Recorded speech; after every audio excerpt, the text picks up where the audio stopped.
இங்க மேட்டர் என்னன்னா, நேரடியா தனுஷ்ட்ட போய் இந்த மாரி கேட்டு இந்த மாரி பண்ணியிருக்கலாம். இவங்க என்ன பண்ணியிருக்காங்க, விக்னேஷ் சிவன் அங்கேயும் என்ன பண்ணியிருக்காப்ல அப்டின்னா, சைடு உள்ள போயிருக்காப்ல. எப்படி போயிருக்காரு அப்டின்னா, தனுஷ் அவர்கள்ட்ட இந்த பிஏ இவங்க இருப்பாங்கல்ல, இந்த ஒண்டர் பார்.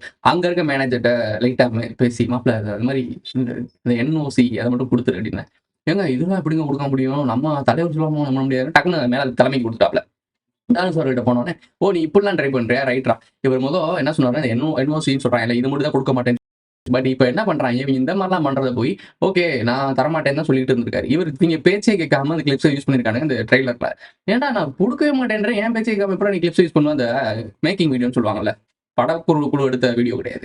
பட் இவங்க பர்சனலா தனி கேமரா வச்சு எடுத்திருக்காய்ங்க. இப்படி படம் எடுத்தியா? நீ எதுக்கு நயன்தாரா கரெக்ட் பண்றதுக்காகவே உள்ள போனியா? அப்படின்ற மாரி ஒரு கேள்வி வருது இங்க. ஓகே இது பர்சனல் நமக்கு தேவல்ல. இந்த மாரி ஒரு மேட்டர் நடக்குது. இது நடந்தோனே இவருக்கு டென்ஷன் ஆயிருச்சு. ₹10,00,00,000 கிட்ட கோர்ட் வரைக்கும் போயிட்டாரு. கேஸ் கொண்டு ஃபைல் பண்ணிட்டாப்ல. இந்த மாரி எனக்கு அந்த எலிபேட் குடுக்கணும்னு சொல்லிட்டு இந்த மாரி போயிட்டாரு. ஏன்னா ராயல்டி இருக்குல்ல.